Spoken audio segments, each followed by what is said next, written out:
आपको क्या हुआ? आप ठीक तो हैं? मैंने खोई हुई नजरों से आसपास देखा। अचानक मेरी आंखों के सामने अंधेरा छा गया और मैं भी बेहोश होकर गिर पड़ा। सुबह हो चुकी थी। अस्पताल के वीआईपी वार्ड में मैंने धीरे धीरे आंखें खोली। सबसे पहले सफेद छत दिखाई दी। हवा में फैली हल्की सी दवाइयों की गंध ने बता दिया कि मैं अस्पताल में हूं। मैंने हल्का सा सिर घुमाया, तभी मेरी नजर बिस्तर के पास बैठी लिंग छिंगचिू पर पड़ी। वो कुर्सी पर बैठी थी, एक हाथ से सिर टिकाए, आंखें बंद किए थोड़ी देर आराम कर रही थी।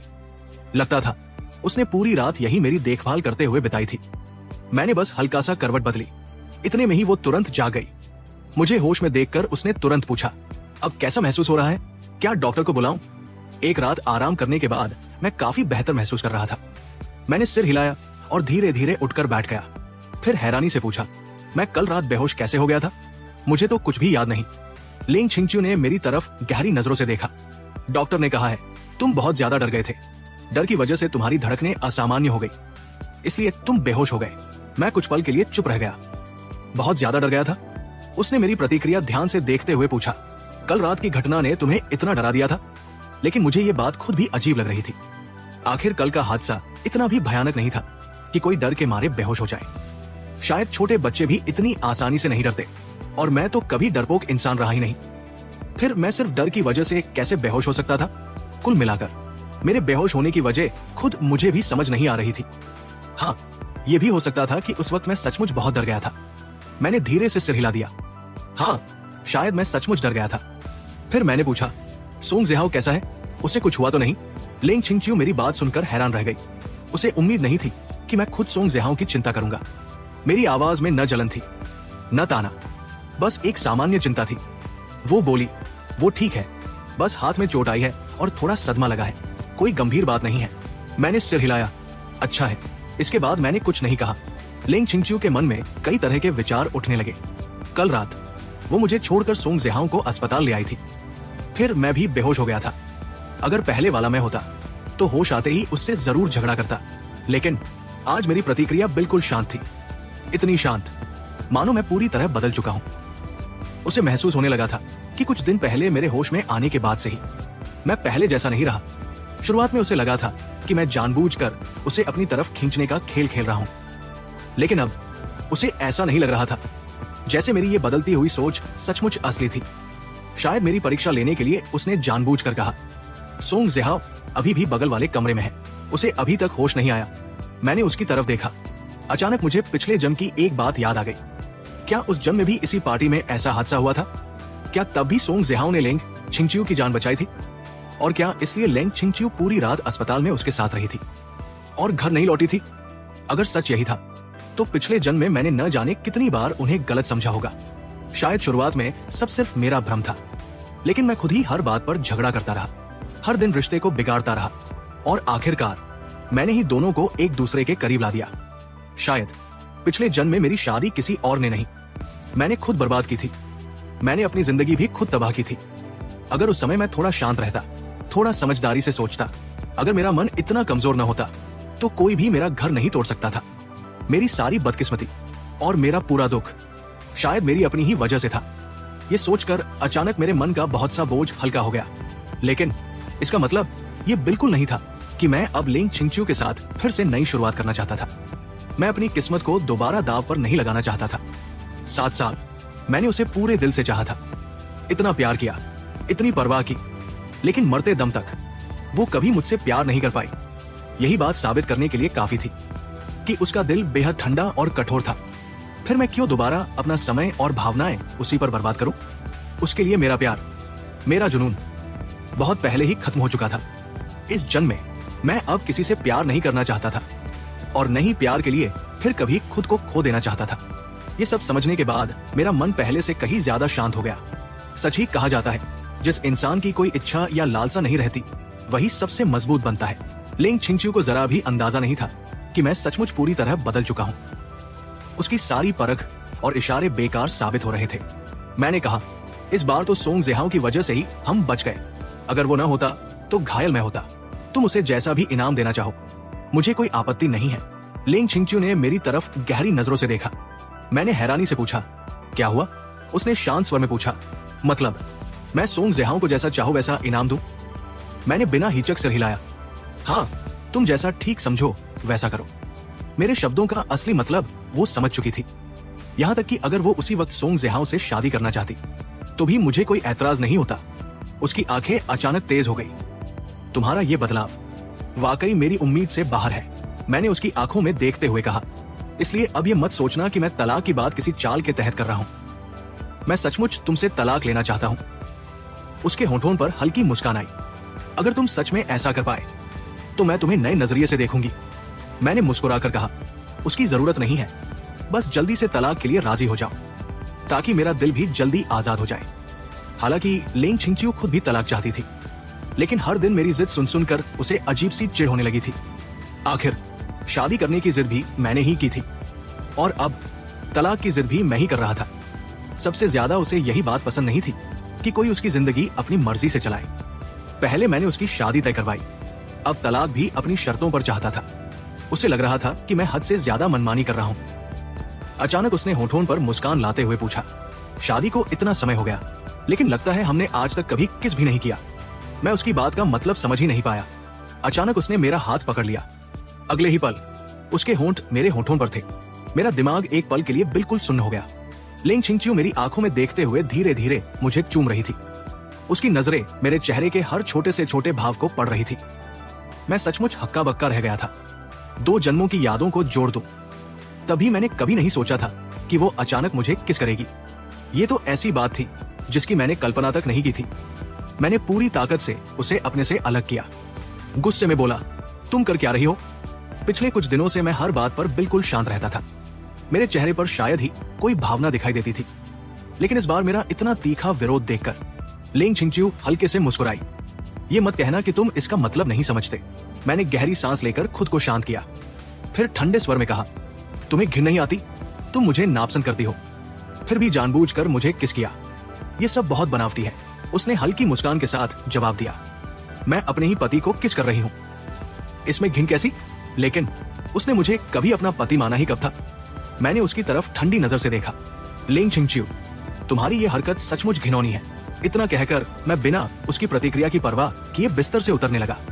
लेकिन तभी मुझे याद आया, कल रात धक्का लगने पर मेरा टखना मुड़ गया था। मैं ये बात पूरी तरह भूल चुका था। जैसे ही दोनों पैर जमीन पर रखे, तेज दर्द उठा। मैं संभल भी नहीं पाया और सीधे आगे गिर पड़ा, और बदकिस्मती से सीधा लिंग छिंगचियो के ऊपर। संतुलन बचाने के लिए मैंने अनजाने में उसके कपड़े पकड़ लिए। मैं अंदर ही अंदर शर्म से भर गया, लेकिन वो हंस पड़ी। अभी तो कह रहे थे कि मैं घिनौनी हूं, तो अब ये क्या है? खुद ही आकर मेरी बाहों में गिर पड़े। मैं शर्म से जमीन में गड़ जाना चाहता था, लेकिन बाहर से खुद को पूरी तरह शांत रखते हुए बोला, ये सिर्फ एक हादसा था, ज्यादा गलतफहमी मत पालो। वो व्यंग्य से मुस्कुराई। जो तुम्हें जानते हैं वे जानते हैं कि तुम हर समय मुझे गले लगाने का बहाना ढूंढते रहते थे। अभी कहोगे कि गलतफहमी मेरी है? मैंने तुरंत उसे अपने से दूर किया, दृढ़ आवाज में कहा, आज के बाद मेरे मन में तुम्हारे लिए जरा सा भी एहसास नहीं रहेगा। मैं अब कभी तुम्हारे पीछे नहीं भागूंगा। मैं अब तुमसे प्यार नहीं करता। मेरी ये तीखी प्रतिक्रिया देखकर लिंग छिंगचियो सचमुच हैरान रह गई। उसका चेहरा धीरे धीरे ठंडा पड़ गया। इस समय उसके मन में गुस्से का तूफान उठ रहा था। सोचो, एक आदमी जो कभी तुम्हें पागलों की तरह चाहता था, जिसकी पूरी दुनिया सिर्फ तुम थी, वो अचानक कह दे, मैं अब तुमसे प्यार नहीं करता। इतना ही नहीं, वो तुम्हें नापसंद भी करने लगे, जैसे किसी परेशान करने वाली मक्खी से भी ज्यादा। लिंग छिंगचियो जैसी स्वाभिमानी और घमंडी औरत ऐसी बात कैसे बर्दाश्त कर सकती थी? इसका प्यार से कोई लेना देना नहीं था। वो बस ये सहन नहीं कर पा रही थी कि कोई इंसान उसके साथ इतना उल्टा व्यवहार करे। वो ठंडी नजरों से मुझे घूरते हुए बोली, सच कहूं, मेरा बहुत मन कर रहा है कि अभी इसी वक्त तुम्हारा गला दबा दूं। पहले भी ऐसा मन करता था और आज भी करता है। मैं हमेशा किसी न किसी तरह उसे इतना गुस्सा दिला देता था कि उसका मन मुझे मार डालने का करता। मैं उसकी आंखों में साफ साफ हत्या जैसा गुस्सा देख सकता था। मैंने शांत स्वर में कहा, लिंग छिंगचियो, पहले गलती मेरी थी। मुझे तुमसे शादी नहीं करनी चाहिए थी। अब हम तलाक ले लेते हैं। मैं ये गलती और आगे नहीं बढ़ाना चाहता। प्लीज तलाक दे दो। मेरी बात सुनकर उसका गुस्सा और बढ़ गया। मैं भी उसकी आंखों का डरावना भाव देखकर एक पल के लिए चौंक गया। उसने तेज आवाज में कहा, ठीक है, मैं तुम्हारी इच्छा पूरी कर दूंगी। जितनी जल्दी हो सके मेरी नजरों से दूर हो जाओ। कल मेरा वकील तुम्हारे पास तलाक के कागज भेज देगा। इतना कहकर वो मुड़ी और बिना पीछे देखे कमरे से बाहर चली गई। मैं कुछ पल तक वही खड़ा रह गया। फिर अचानक मुझे उसकी बात का मतलब समझ आया। वो तलाक के लिए तैयार हो गई थी। कल हमारा तलाक हो जाएगा। मेरे होंठों पर अनायास मुस्कान आ गई। आखिरकार मैं आजाद होने वाला था। मुझे सचमुच एक नई जिंदगी मिलने वाली थी। अगर उस समय लिंग छिंगच्यू ने मेरी खुशी देख ली होती तो शायद सच में लौटकर मेरा गला दबा देती। गुस्से में वो अस्पताल छोड़कर चली गई। उसके स्वभाव को देखते हुए उसका वहां रुकना नामुमकिन था। मैंने तुरंत ली आंटी को फोन किया। वो थोड़ी ही देर में अस्पताल पहुंच गई। छोटे साहब, आखिर हुआ क्या था? आपको इतनी चोट कैसे लग गई? मैंने मुस्कुराते हुए उन्हें पिछली रात की सारी घटना बता दी। मुझे इतना खुश देखकर ली आंटी के मन में तुरंत एक ख्याल आया। उन्होंने मुस्कुराकर पूछा, छोटे साहब, क्या मैडम रात भर आपकी बहुत चिंता करती रही? देखिए तो सही, आप कितने खुश लग रहे हैं। मैंने मुस्कुराते हुए सिर हिला दिया। नहीं, इसका लिंग छिंगच्यू से कोई लेना देना नहीं है। ली आंटी हैरानी से बोली, तो फिर आप इतने खुश क्यों हैं? मैं बस मुस्कुरा दिया, लेकिन कोई जवाब नहीं दिया। अगर मैं उन्हें बता देता कि मैं तलाक होने की खुशी मना रहा हूँ तो शायद उन्हें लगता कि मेरा दिमाग खराब हो गया है। तभी जब हम अस्पताल से निकलने ही वाले थे, एक नर्स आकर बोली, बगल वाले कमरे के मरीज सोंग जेहाओ को होश आ गया है। मैंने सिर हिलाया। मैं जाकर उससे मिल लेता हूँ, लेकिन ली आंटी ने तुरंत मुझे रोक लिया। आप मत जाइए, आपके पैर में चोट लगी है। मैं आपकी तरफ से उसका हालचाल पूछाती हूँ। वैसे भी मेरा उससे मिलने का मन नहीं था। मैंने हामी भर दी। ठीक है, उसे कहना कल रात जो उसने हमारी जान बचाई उसके लिए मैं उसका शुक्रगुजार हूँ। ली आंटी सोंग जेहाओ के कमरे में पहुंची। वो बिस्तर पर कमजोर हालत में लेटा हुआ था। उसका चेहरा बिल्कुल पीला पड़ चुका था। दरवाजे की आहट सुनते ही उसने उम्मीद भरी नजरों से उधर देखा, लेकिन जब उसने देखा कि आने वाली लिंग छिंगच्यू नहीं बल्कि ली आंटी है तो उसकी आंखों में साफ निराशा झलक गई। ये देखकर ली आंटी मन ही मन मुस्कुरा उठी। लगता है इसे उम्मीद थी कि मैडम आएंगी। अफसोस, मैडम तो बहुत पहले ही जा चुकी है। उसे इसकी ये बेचारी हालत देखने का मौका भी नहीं मिला। हालांकि मन में कुछ और सोच रही थी, लेकिन चेहरे पर हमेशा की तरह विनम्र मुस्कान थी। उन्होंने कहा, हेलो सोंग जेहाओ, मैं हमारे छोटे साहब और मैडम की तरफ से आपका हालचाल पूछने आई हूँ। अब तबीयत कैसी है? सोंग जेहाओ भी हल्का सा मुस्कुराया। मैं ठीक हूँ। मैडम और मिस्टर लू कैसे हैं? ली आंटी ने जवाब दिया। छोटे साहब को बस हल्की सी चोट आई है। मैडम रात भर उनकी देखभाल करती रही। अब उनकी तबीयत बिल्कुल ठीक है। ये सुनते ही सोंग जेहाओ की आवाज में हल्की सी उदासी उतर आई। अच्छा है, ली आंटी ने आगे कहा। छोटे साहब ने खास तौर पर आपको धन्यवाद कहने को कहा है। अगर आपने कल रात उन्हें नहीं बचाया होता तो पता नहीं क्या हो जाता। आप बस आराम से इलाज करवाइए, बाकी किसी बात की चिंता मत कीजिए। सोंग जेहाओ ने हल्के से सिर हिलाया। मिस्टर लू का धन्यवाद। ली आंटी मुस्कुराई। अच्छा, अब आप आराम कीजिए, मैं चलती हूँ। इतना कहकर वो कमरे से बाहर चली गई। पूरी बातचीत के दौरान उन्होंने न तो सोंग जेहाओ का मजाक उड़ाया और न ही उसके साथ कोई बुरा व्यवहार किया, लेकिन अनजाने में उन्होंने उसे सबसे बड़ा झटका दे दिया।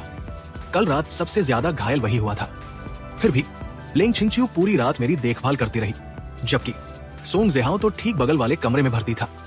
इतनी कम दूरी होने के बावजूद लिंग छिंगच्यू एक बार भी उसे देखने नहीं आई। यहाँ तक कि उसका हाल पूछने के लिए भी उसने किसी को नहीं भेजा। उल्टा मेरी तरफ से ली आंटी उससे मिलने आई थी। ये बात अपने आप साबित कर रही थी कि लिंग छिंगच्यू की नजर में उसकी चोट उतनी महत्वपूर्ण नहीं थी। सोंग जेहाओ खुद भी नहीं समझ पा रहा था कि उसके दिल में इतनी कसक क्यों हो रही है। आखिर पिछली बार जब वो अस्पताल में भर्ती हुआ था तब तो मैडम खुद उसे देखने आई थी, लेकिन इस बार उसने अपनी जान जोखिम में डालकर उनकी जान बचाई। फिर भी उन्होंने उसकी कोई परवाह नहीं की। उसकी छठी इंद्रिय बार बार कह रही थी। हाल के दिनों में बहुत सी बातें उसकी उम्मीद से बिल्कुल अलग हो रही थी। क्यों, वो खुद भी नहीं जानता था।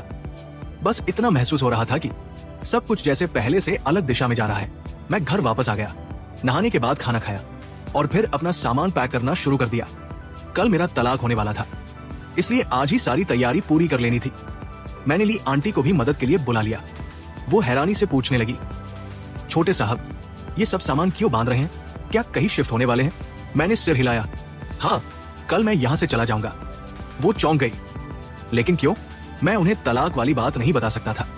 हमारे तलाक की खबर किसी भी हालत में बाहर नहीं जानी चाहिए थी।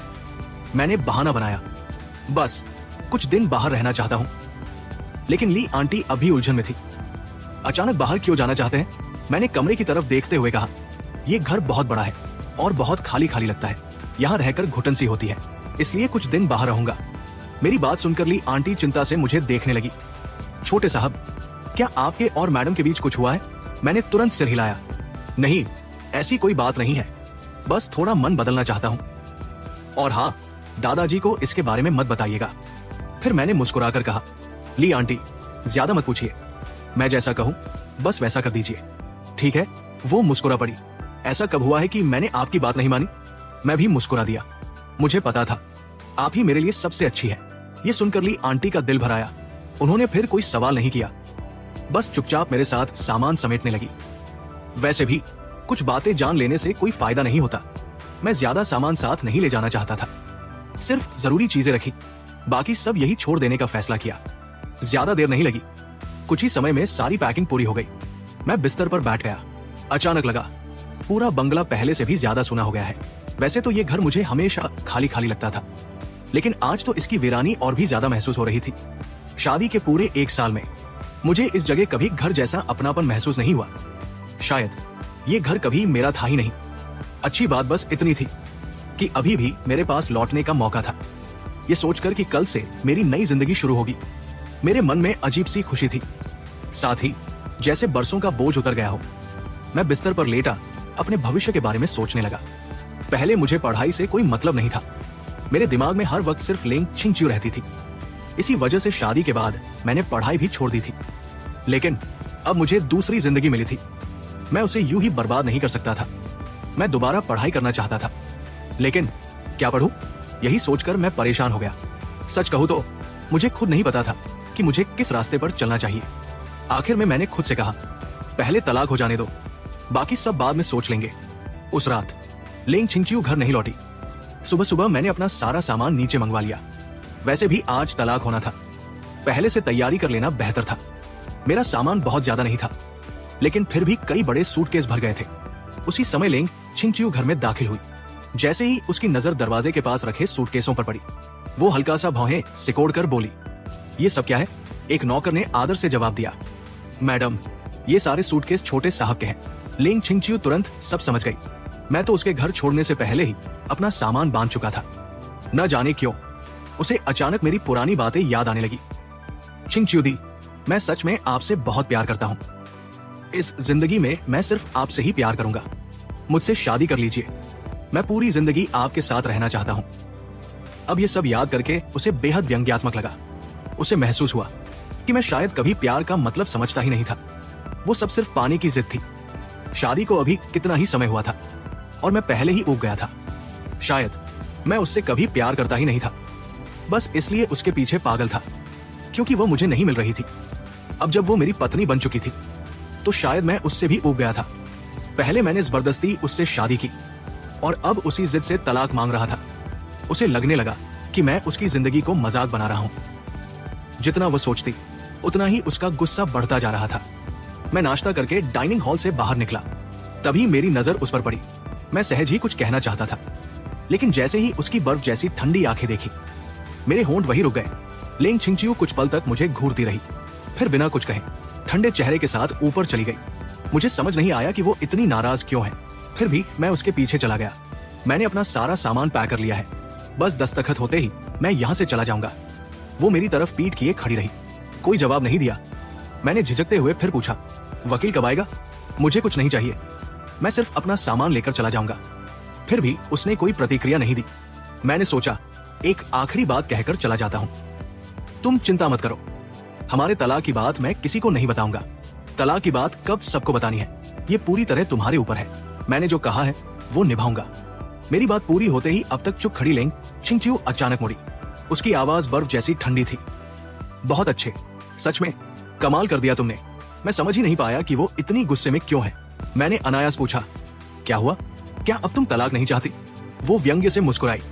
मैंने तो कभी तुमसे शादी करना ही नहीं चाहा था, तो फिर तलाक नहीं चाहने की बात कहां से आ गई? मैंने सिर हिलाया। मुझे पता है, इसीलिए तो मैं इस गलती को जितनी जल्दी हो सके खत्म करना चाहता हूं। उसकी आंखों में गुस्सा और गहरा हो गया। तो तुम्हें भी पता है कि ये एक गलती थी? मैं लेंग छिंगचियो अपनी जिंदगी में कभी कोई गलती नहीं करती, और तुम मेरी जिंदगी की सबसे बड़ी और इकलौती गलती हो। आखिर तुमने मेरा पीछा क्यों नहीं छोड़ा? मुझे अपनी इस गलती का हिस्सा क्यों बनाया? तुम आखिर खुद को समझते क्या हो? मेरी आंखें हल्के से कांप उठी, दिल में गहरी टीस हुई। हाँ, ये सब मेरी ही गलती थी। मैं जानता था कि वह मुझसे प्यार नहीं करती, फिर भी मैंने जिद करके उससे शादी की। मैंने कभी उसके दिल की परवाह नहीं की। मैंने धीमे स्वर में कहा, लेंग छिंगचियो, मुझे माफ कर दो। वो ठंडी हंसी हंसी, एक सॉरी बोल देने से सब ठीक हो जाएगा? तुम जानते भी हो मैं तुमसे कितनी नफरत करती हूँ। इस दुनिया में अगर कोई इंसान मुझे सबसे ज्यादा नापसंद है तो वो तुम हो। मेरा चेहरा सफेद पड़ गया। लगता है मैं सचमुच बहुत बुरा इंसान था, इतना कि कोई मुझसे इतनी नफरत करे। मैंने धीरे से कहा, अब मैं कुछ भी ठीक नहीं कर सकता, नहीं बीती बातें बदल सकता हूं, मैं सिर्फ तुम्हें आजाद कर सकता हूं। अगर तुम्हारी कोई और इच्छा है तो बताओ, मैं वह भी कर दूंगा। उसने बिना किसी भावना के कहा, अभी इसी वक्त मेरी नजरों से दफा हो जाओ और फिर कभी मेरी आंखों के सामने मत आना। मैं कुछ पल चुप रहा, फिर सिर हिलाया। ठीक है, मैं कोशिश करूंगा कि अब कभी तुम्हारे सामने ना आऊं। इतना कहकर मैं मुड़ गया और शांत भाव से बाहर निकल गया। मुझे इतनी आसानी से जाते हुए देखकर लेंग छिंगचियो के भीतर का गुस्सा और भड़क उठा। ये आदमी पहले मेरी पूरी जिंदगी उलट-पुलट कर गया और अब ऐसे जा रहा है मानो कुछ हुआ ही ना हो। उसे लग रहा था, आखिर ये हमेशा अपनी मर्जी क्यों चलाता है? जितना वह सोचती उतनी ही ज्यादा नाराज होती जा रही थी। मैं उदास चेहरे के साथ नीचे उतरा। ली आंटी ने मुझे देखते ही पूछा, छोटे साहब क्या हुआ? मैंने धीरे से कहा, ली आंटी चलते हैं अभी। उन्होंने चिंता से पूछा, आपका और मैडम का फिर झगड़ा हुआ है क्या? मैंने सिर हिलाया, नहीं बस अब निकलते हैं। ली आंटी ने मन ही मन आह भरी। मेरी शादी कितनी दुखद थी, वो सब कुछ अपनी आंखों से देखती आई थी, लेकिन ये मेरी जिंदगी थी, उसमें दखल देने का उन्हें कोई हक नहीं था। नौकरों ने सारे सूटकेस कार में रख दिए। मैं कार के दरवाजे पर खड़ा होकर आखिरी बार उस बंगले को देखने लगा। दिल में कई तरह की भावनाएं थी, लेकिन उनमें जरा भी मोह नहीं था। कारण चाहे जो भी रहा हो, अब मेरे दिल में लेंग छिंगचियो के लिए कोई भावना नहीं बची थी। यही सब कुछ खत्म हो जाना चाहिए। वैसे भी वो कभी मुझसे प्यार नहीं करती थी। एक असफल शादी शायद उसकी जिंदगी पर कोई असर भी नहीं डालेगी। आखिर वो इतनी सफल, इतनी सम्मानित और इतनी मजबूत औरत थी। उसके लिए ये बस एक छोटा सा हादसा होगा। कुछ देर बाद कार चल पड़ी। पूरे रास्ते में चुप बैठा रहा। आखिर ली आंटी से रहा नहीं गया। उन्होंने धीरे से पूछा, छोटे साहब आप सच में ठीक है ना? मैंने खिड़की के बाहर देखते हुए कहा, ली आंटी क्या मैंने लेंग छिंगचियो से शादी करने की जिद करके बहुत बड़ी गलती की थी? वो एक पल के लिए चुप रह गई, फिर बोली, लेकिन छोटे साहब यही तो आपका सबसे बड़ा सपना था। मैं कड़वी मुस्कान के साथ बोला, लेकिन मैंने कभी उसके दिल के बारे में नहीं सोचा। वो मुझसे प्यार ही नहीं करती थी। मैं खुद पर हंस पड़ा। अब समझ आया वो मुझसे इतनी नफरत क्यों करती थी और पिछले जन्म में मैंने अपनी जिंदगी क्यों बर्बाद कर ली। ली आंटी कुछ देर सोचती रही, फिर बोली, मैडम के मन में क्या था मैं नहीं जानती, लेकिन उनका स्वभाव सब जानते हैं। वो जो नहीं करना चाहती उन्हें कोई मजबूर नहीं कर सकता। उस समय उन्होंने आपसे शादी की तो शायद उसके पीछे उनका भी कोई कारण रहा होगा। उनकी बात सुनकर मैं अचानक सोच में पड़ गया। सही तो कह रही है, अगर लेंग छिंगचियो सचमुच शादी नहीं करना चाहती तो कोई भी उसे मजबूर नहीं कर सकता था। वो चाहती तो सगाई के बाद शादी की तारीख टालती रहती, फिर आराम से रिश्ता भी तोड़ सकती थी, लेकिन उसने ऐसा नहीं किया। उसने आखिरकार मुझसे शादी कर ली। मैंने इस बारे में पहले कभी सोचा ही नहीं था। मैं हमेशा यही मानता रहा कि उसे जबरदस्ती मुझसे शादी करनी पड़ी, लेकिन ये बात पूरी तरह सही नहीं लग रही थी। हाँ, वो मुझसे नफरत करती थी और उसने खुद कहा था कि उसने कभी मुझसे शादी करने के बारे में सोचा भी नहीं था। तो फिर उसने शादी क्यों की? क्या वो मुझसे प्यार करती थी? ये सोचते ही मैंने तुरंत उस ख्याल को झटक दिया। नामुमकिन। तो फिर असली वजह क्या थी? मैं इसी सोच में डूबा था कि अचानक मेरा फोन बज उठा। स्क्रीन पर नाम देखकर मैं चौंक गया, लेंग छिंगचियो। मैंने तुरंत कॉल उठाई। दूसरी तरफ से उसकी ठंडी आवाज आई, कहा हो? मैं एक पल के लिए हैरान रह गया। अभी तो उसने खुद मुझे जाने के लिए कहा था। मैंने जवाब दिया, रास्ते में हूं। क्या अब तलाक के कागजों पर साइन करने हैं? उसने ठंडे स्वर में कहा, 5 मिनट के अंदर वापस आ जाओ। इतना कहकर उसने बिना कुछ और बोले फोन काट दिया। मैं समझ नहीं पाया कि वो आखिर चाहती क्या है। क्या सचमुच अब दस्तखत होने वाले हैं? मैंने तुरंत ड्राइवर से कहा, गाड़ी वापस मोड़ो। हम ज्यादा दूर नहीं गए थे, इसलिए कुछ ही मिनटों में वापस बंगले पहुंच गए। मुझे लगा था कि उसने मुझे तलाक के कागजों पर साइन कराने के लिए बुलाया है। मैं ऊपर गया और बेडरूम का दरवाजा खोला, लेकिन वो बाथरूम में नहा रही थी। मैंने दरवाजे पर दस्तक दी। मैं वापस आ गया हूं। क्या अब साइन करने हैं? अंदर से कोई जवाब नहीं आया। मेरे पास बाहर इंतजार करने के अलावा कोई रास्ता नहीं था। करीब 10 मिनट बाद बाथरूम का दरवाजा खुला। लेंग छिंगच्यू हल्के रंग का बाथरोब पहने बाहर आई। उसकी गोरी त्वचा पर नहाने की ताजगी साफ झलक रही थी। उसकी खूबसूरत और आकर्षक काया किसी का भी दिल धड़का सकती थी। मैं पहले उस पर पागलों की तरह क्यों फिदा था, अब ये बात पूरी तरह समझ आती थी। उसकी हैसियत को एक तरफ रख भी दे तो सिर्फ उसका चेहरा और उसकी खूबसूरती ही किसी को भी दीवाना बनाने के लिए काफी थी। वो किसी मोहिनी से कम नहीं लग रही थी। उसकी हर अदा लोगों का दिल चुरा लेने वाली थी। मैं बचपन से ही बड़े बड़े लोगों के बीच पला बढ़ा था, खुद भी देखने में कम आकर्षक नहीं था। घर परिवार और रुतबा भी किसी से कम नहीं था। लेकिन जब मैंने पहली बार उसे देखा था, उसी पल उस पर दिल हार बैठा था और फिर कभी खुद को संभाल नहीं पाया। उसकी खूबसूरती सचमुच बेमिसाल थी। मैंने मन ही मन स्वीकार किया, वो वाकई एक असाधारण औरत थी। अगर मैंने पिछले जन्म की सारी तकलीफें न झेली होती तो शायद आज भी उसी पर फिदा हो जाता। अच्छी बात बस इतनी थी कि अब मैं अपने दिल पर काबू रखना सीख चुका था। मैंने शांत स्वर में पूछा, तुमने मुझे वापस क्यों बुलाया? उसने ठंडी नजर से मेरी तरफ देखा, फिर नाराज लहजे में बोली, किसने कहा था कि तुम अपनी मर्जी से चले जाओ? मेरे गले में जैसे शब्द अटक गए। अभी कुछ देर पहले तो उसी ने मुझे निकल जाने के लिए कहा था, लेकिन मैं बेकार की बहस नहीं करना चाहता था। मैंने सिर्फ इतना पूछा, आखिर मुझे वापस क्यों बुलाया? उसने बिना कुछ कहे अपना फोन उठाया, एक मैसेज खोला और फोन मेरी तरफ बढ़ा दिया। मैंने स्क्रीन पर लिखा संदेश पढ़ा, छिंगच्यू, क्या तुम्हारा और जेचुआन का फिर झगड़ा हो गया है? मैं कुछ दिनों के लिए तुम्हारे यहाँ रहने आ रही हूँ। दोपहर तक पहुंच जाऊंगी। अगर तुम दोनों फ्री हो तो साथ में लंच करेंगे। माँ, ये मेरी सास का मैसेज था। मैंने हैरानी से उसकी तरफ देखा। तुम्हारी माँ आ जाने वाली है? उसने बिना कोई भाव बदले कहा। जब तक वो यहाँ है कोई गड़बड़ मत करना। तलाक की बात उन्हें बिल्कुल नहीं पता चलनी चाहिए, समझे? उसकी आंखों में साफ चेतावनी थी। मैं समझ गया कि ये बात किसी भी हालत में छिपानी होगी। हालांकि मुझे समझ नहीं आ रहा था कि वो अपने माता पिता से भी ये बात क्यों छिपाना चाहती है। फिर भी मैंने सिर हिलाया। चिंता मत करो, मैंने अब तक किसी को कुछ नहीं बताया और जब तक मैं खुद कुछ नहीं कहूंगा, लोग चाहे जितना शक करें, उन्हें यकीन नहीं होगा कि हमारा सचमुच तलाक होने वाला है। वैसे भी सब जानते हैं कि मैं उससे कितना प्यार करता हूं। ऐसे में कोई भी ये नहीं मानेगा कि मैं उससे तलाक ले सकता हूं। कुछ पल सोचने के बाद मैंने फिर कहा, क्या पहले तलाक के कागजों पर साइन नहीं कर सकते? मैं उसके बाद भी तुम्हारे साथ सबके सामने पति पत्नी होने का नाटक करता रहूंगा। लेंग छिंगच्यू के होठों पर ठंडी मुस्कान उभर आई। तुम्हें लगता है मैं ऐसा सौदा करूंगी जिसमें मेरे हाथ में कोई नियंत्रण ही न रहे? अगर पहले तलाक हो गया तो उसके बाद मैं उसके कहे अनुसार चलूं या नहीं, ये पूरी तरह मेरी मर्जी होगी। मैं उलझन में पड़ गया। लेकिन तुमने तो कहा था कि आज साइन करेंगे। सच तो यह था कि मैं कल से ही इस पल का इंतजार कर रहा था। अगर आज तलाक नहीं हुआ तो मुझे सचमुच निराशा होगी। मैंने समझाने की कोशिश की, हम चुपचाप साइन कर सकते हैं, किसी को पता भी नहीं चलेगा।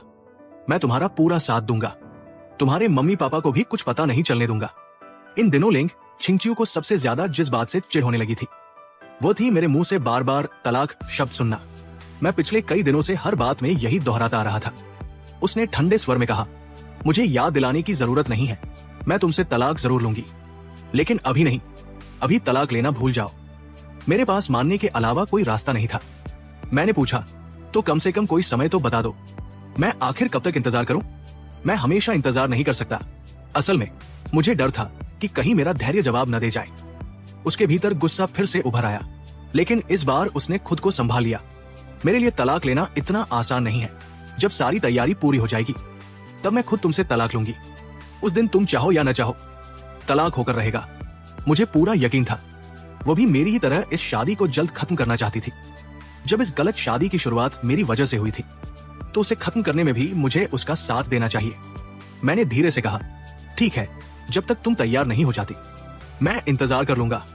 मैं तुम्हारा पूरा साथ दूंगा। बस आज जो कहा है उसे भूलना मत। वो हल्का सा हंसी। तुम्हें लगता है मैं अपनी बात से पलट जाऊंगी? मुझे तो ज्यादा डर है कि कहीं आखिर में पलटने वाले तुम न निकलो। मैंने तुरंत हाथ उठाकर कहा, ऐसा कभी नहीं होगा। मैं अपनी बात से बिल्कुल नहीं पलटूंगा। वो अब मुश्किल से अपना गुस्सा रोक पा रही थी। अब निकलो यहाँ से, मुझे आराम करना है। मैं वही खड़ा रहा। मैंने पूछा, अब मैं किस कमरे में रहूं? उसने आंखें सिकोड़कर मेरी तरफ देखा। इतना बेवकूफी भरा सवाल भी पूछना पड़ रहा है? जाहिर है तुम मेरे ही कमरे में रहोगे। अगर हम अलग अलग कमरों में रहने लगे तो उसकी माँ को तुरंत शक हो जाता। अभी किसी भी हालत में उसके माता पिता को हमारे तलाक की भनक नहीं लगनी चाहिए थी। कुछ पल बाद उसने कहा, जल्दी जाकर अपना सारा सामान वापस कमरे में रखवा दो। इतना कहकर वो बाहर चली गई। मैंने कोई विरोध नहीं किया। फौरन नौकरों को बुलाकर अपना सारा सामान फिर से उसी कमरे में रखवा दिया। लेंग छिंगचियो के माता पिता भी इसी सिटी में ही रहते थे, बस उनका घर यहाँ से थोड़ा दूर था। कभी कभी मैं भी लेंग छिंगचियो के साथ उनके घर खाने पर चला जाता था। उसके पिता लेंग परिवार के मुखिया और लेंग ग्रुप के संस्थापक थे, बहुत रौबदार और प्रभावशाली व्यक्ति। वही उसकी माँ झाओ शुहुआ। सुना था कि अपनी जवानी में वो पूरे सी सिटी की सबसे खूबसूरत महिला मानी जाती थी। सिर्फ सुंदर ही नहीं, बेहद शिक्षित और संस्कारी भी थी। लेंग छिंगचियो ने अपने माता पिता की हर अच्छी बात विरासत में पाई थी। वो सचमुच हर मायने में परफेक्ट लगती थी। मेरे पास अगर कुछ था तो बस अच्छा परिवार और ठीक ठाक शक्ल सूरत। बाकी किसी बात में मैं उसके सामने नहीं टिकता था। अच्छी बात यह थी कि झाओ शुहुआ ने कभी मुझे नापसंद नहीं किया।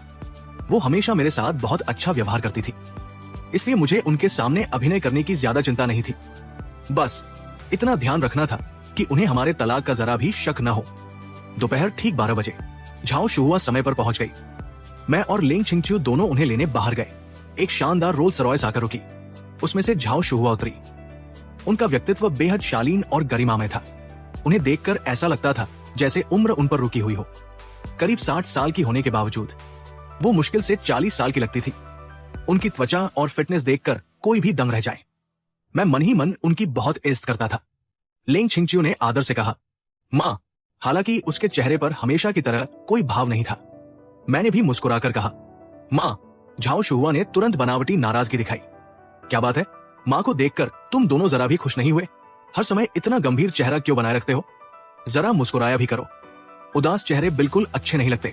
फिर उन्होंने प्यार से शिकायत की, कितने दिन हो गए तुम दोनों घर नहीं आए? हर बार मुझे ही बुलाना पड़ता है। मैं कुछ बोल ही नहीं पाया। वो हंस पड़ी। ठीक है, मुझे पता है छिंगचियो आजकल बहुत बिजी रहती है और अचवान। तुम्हें तो बस मेरी बेटी ही दिखाई देती है। माँ याद ही कहाँ रहती है?